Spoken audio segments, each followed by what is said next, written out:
Ang taglay ko ay ang kapangyarihan na bigyan ng mga tao sa teritoryo ko ng sakit na gawa ng mga virus. Alam mo, Eugene, ang mga virus na ito ay matatapang. Lalong-lalo na sa mga mahihinang nilalang na katulad mo. Siya nga pala, ang dalawang mong kaibigan ay meron pang 30 minuto para mabuhay. Ayun na. Bago yan, tatapusin mo na kita! Uy. Astig. Yes. Yes. Yes. Astig si Eugene. Kasabay nung nawawala ang kanyang kapangyarihan. Kaya ngayon, patutulugin muna kita ng mabilis. Patutulugin ako?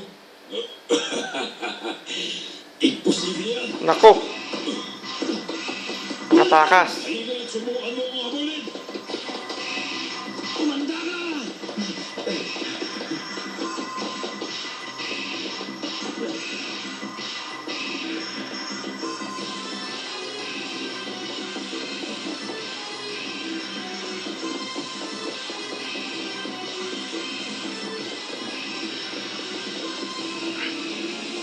And naku.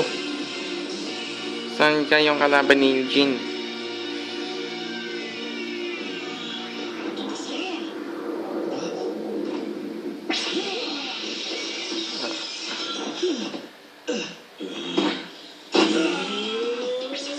Oh, shit.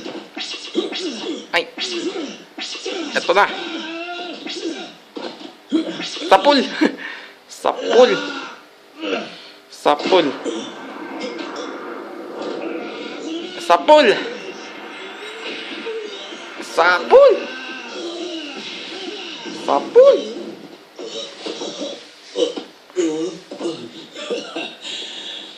Baliwala. Dapat kanina'y tapos ka na. Hindi ka isang ordinaryong tao. Kasabay ng pagkakadiskubre ko sa aking kapangyarihan, nalaman ko rin kung paano ito kakayahan ng mga muscles para patigasin sila. Nakokontrol ko ang bawat bahagi ng aking katawan. At salamat sa'yo, wala akong nararamdaman na sakit. Nagkamali ako, hindi ka para isang ordinaryong nilalang. Akala ko lumalaban ako sa isang tao, kaya naging maingat ako. Pero ngayon, hindi ko na kailangan yun. Kakatiin kita sa pamamagitan ng aking kamay!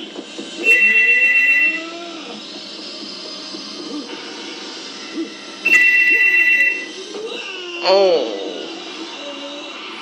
Sapul. Ang liga ni Eugene! Oo nga! Walang duda. Maaaring nasa loob sila ng ospital. May hudyat na nag-uumpisa na ang laban.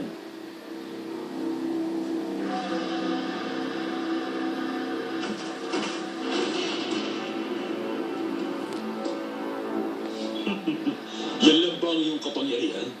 Ngayon alam kong hindi ka isang ordinaryong tao. Tatapusin na kita. Ngayon naiintindihan ko na kung bakit sinabi ni Dark Angel na mag-ingat ako. Pero teka muna, nakalimutan mo na ba? Isa akong doktor at yun ang kapangyarihan ko. Ako, buhay pa yung kamay. Ginagawa ng ugat ko ang sinasabi ko. Hinaharap ngayon ni Eugene ang manggagamot. Isa sa 7 kalaban. Nag-uumpisa pa lang ang laban para sa kanilang